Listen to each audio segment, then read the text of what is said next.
quite like you do. You can have my full devotion. I'm committed to you. You're the mystery revealed, undoubted. Feels so good, I have to sing about it. I'm so happy that you hold. So, I have another question. How do you feel? Because I want to get a male perspective. How do you feel? No, I mean, do you feel like you should completely, if you get in a serious relationship, completely cut that best friend off? It all depends. I guess that's what they're trying to figure out. Like you have to weigh. Because think about this. When you are getting together with somebody, you're building. You're building. You're trying to build for longevity. Even it goes as far as this. I don't know if many of you guys are big Bible believers, but the Bible says a man shall leave both his mother and his father, and the two shall cleave into each other and become one flesh. So if that is the case, if you are required to leave arguably the most two important people that's in your life, that your father is the commander, the mother is the teacher. Your mother is your first teacher from the moment you come out of the womb. Your dad confirms and affirms what your mom instructs you to do. If you are to leave them, just imagine anybody that God is calling you to marry shouldn't be more important than the man that you are trying to form this commitment with, because it's going to come into conflict with your marriage. So what's going to happen is, okay, if he makes this obvious to you and makes it known that, hey, look, I can't rock with you having a guy friend as your friend, eventually, as you get past that honeymoon stage, and he sees the closeness and the things that you can find in that guy friend that you don't can find in him with, there's going to be jealousy. There's going to be enmity immediately. So again, you can't build with that person who have those concerns. Now, it's no insecurity. It's just a matter of common sense. Right. When it comes to just that you have to do your study again. By nature, you are created to desire the opposite. That's why, when you look a long time ago, you had men that had multiple women because they were attracted to multiple women. It's just natural for you to like the opposite sex. That's why you cannot put yourself in positions that's going to jeopardize something that you're trying to build for the long run. Because when too much things demand your attention, you can't focus on what is the priority. The priority is your marriage. Right. Nothing else is important in that. Exactly. That's true. Your marriage is the priority because you're building. You are the two are cleaving to each other and become one, so you're building. So it's like you can't, nothing is much more of a priority than that. I don't care if you my best friend. I can have a best friend that I grew up with as kids. He's not a priority over Lindora. I mean, I've had many friends, that I have had to cut off because they will distract me from what my focus ought to be, and that's God, because I cannot lead her in the right direction without me having a moral compass. Then my wife, and then we have children, so it's in that order. So that's why I'm like, to me it's tough, man. It really is, because if it's not a problem with you sleeping with the guy, then you got to also worry about not the insecurities. You got to worry about how your husband is going to feel with you confining information with your male friend that you're going to share with him, because that's what happens with a friendship. Sometimes you that's why you got girlfriends. Think about it. You don't communicate everything that you tell your girlfriends to your husband. Because that's what a friendship is. I can find within you secretive things that I can't tell everybody else. Right. Even though your husband should be you. And that's why you should keep, even with family or anybody, you have to keep people out of your relationship, not just a best friend or friends. Because at the end of the day, like we were saying earlier, people gonna always form their opinion about what, girl, you should do this, or man, you should do this. No, are you in a relationship? Do you have a significant other? Are you married? Are you married? So until then, you shouldn't say anything. You guys, that's the point of communication in your relationship. Marriage, whether it's a marriage or whether it's a regular relationship. Communication is the key. It is. And this is why it's so important for you two to communicate versus you going out venting to this person. I'm venting to my sister. I'm venting to my mom. I'm venting to my brother. I'm venting to my sister or whoever. You two should be venting towards, amongst each other, not outsiders. Because once you bring outsiders into your relationship or your marriage, that's when things start falling apart. And then when they say something, oh, well, girl, you should do this, you should do that. Guess where it's at? It's right here now. In your mind, right? In your mind. You start entertaining it. You start entertaining it. Don't do that. Keep people out of your relationship. You guys communicate with one another. And if you don't have that significant other that don't know how to communicate, just, what's the best advice for that? Because I don't know. People that are not good at communicating. Like if one significant other is not communicating or one spouse is not, I mean, you just got to really figure out with that person, you know, what has hindered them. Excuse me. To not being good communicators. Like, what was it about your upbringing as a child? You know, did your environment, your household allow you to be a person who can verbalize their feelings? And you got to find out that, and then you got to express your concern about that to them, and gradually work on that with them. You can't give him too much meat. You got to give him milk so they can be able to digest what you're saying. So if the communication is growing gradually, you know, and learning how to talk out things gradually. Nothing too big, but just learning how to develop a conversation gradually with that person. And let your feelings be made known. You know, hey, look. And not when y'all mad, because when you mad, y'all not reasoning. You hearing what you want to hear. That person hearing what they want to hear. You got to do it after the argument has subsided, and where both of you at this moment, y'all discernment is not clouded. That way you talk to that person like, you know what, I noticed that, you know, you're not good at communicating.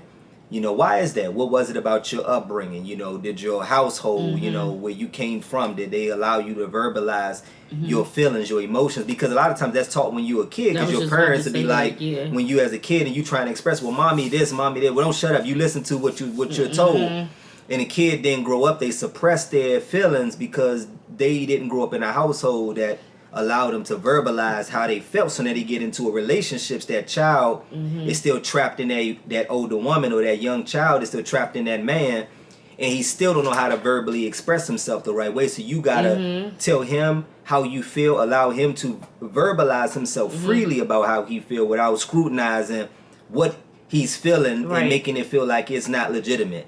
Yes, that's true. That's 100% true. And another thing, it's nothing wrong with seeking a therapist. Right. If you feel like you need to seek a therapist before getting into a relationship to work on yourself, because if you're not loving yourself, how are you going to love someone else that you're in a relationship with? So go seek help. It's nothing wrong. Don't be embarrassed. They might feel like this or this. Who cares? Like I always say, whether you do good, people going to talk, and if you do bad, people going to talk. It's working on yourself. So, you know, get the help that you need and figure out what issues you have, or what if it's abandonment issues in the past. Something that you have seen growing up or encountered when you was a child, you know, childhood hurt. Get help. Seek that help. And that goes for me as well, because I feel like I've gone through so much in my childhood as well, where I'm like, I'm ready to seek a therapist. I think I need a therapist. And not because of our relationship, but other things. You know, it's a lot of other things that you feel like, okay, well, I need to work on this. I start seeing myself, where does this anger come from? Have I been hurt? I've been wounded so much. You know, figure out what's the root of the problem. Yeah, you got to identify from the root. You got to identify it. So, you know, it's nothing wrong with that. Go seek help if you want to do that, too. So that's what I want to do. Yeah, I'm in total agreement with that. I don't think it's no problem seeking counsel, seeking help. Yeah, it's true. This was a good topic, but of course, some more questions on here. But this is a long video already. So this is part 1. We will... this was good. I liked it. This was a good one. It was really good. I hope we answered your question, but this is just us elaborating how we feel about it.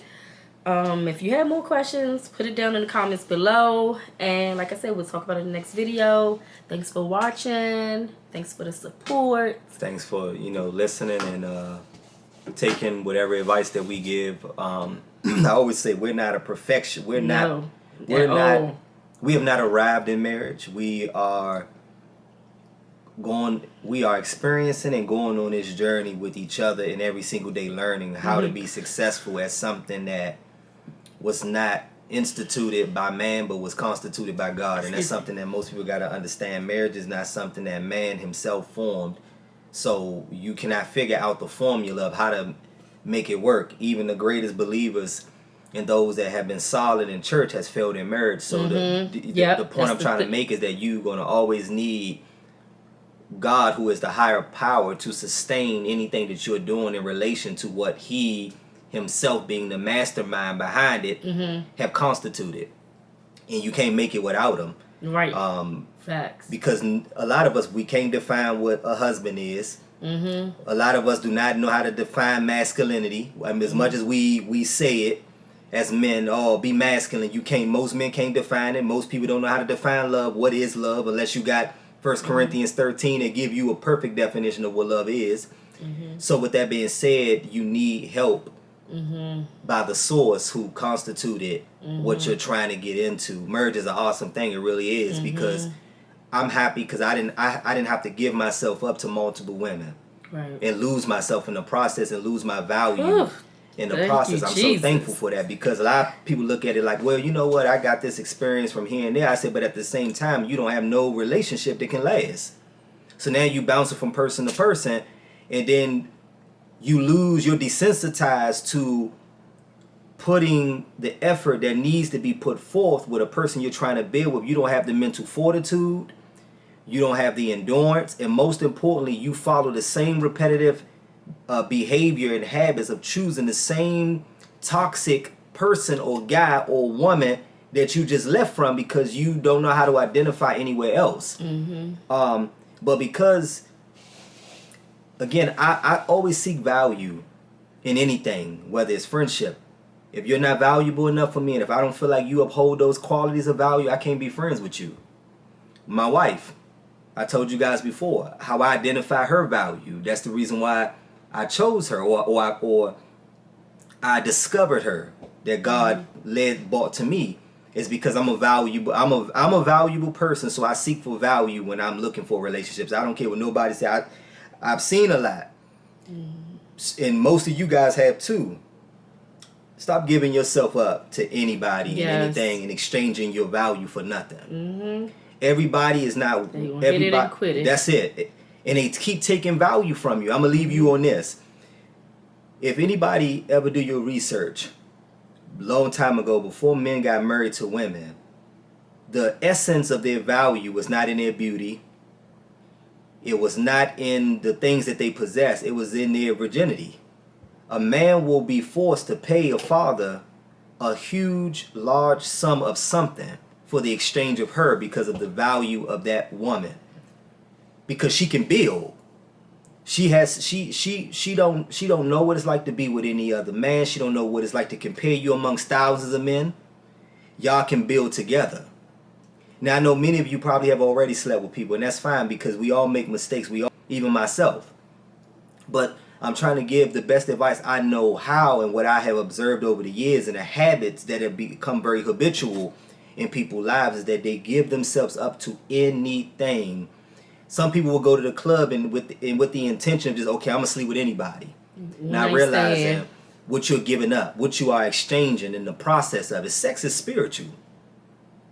A man give up all of his testosterone that he built up in his ball sack when he release it inside of a woman. A man's job is to give.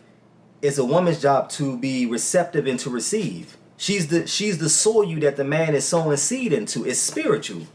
What I sow in you is supposed to be destined to grow, to bring forth something that's supposed to be productive and useful, which is a child.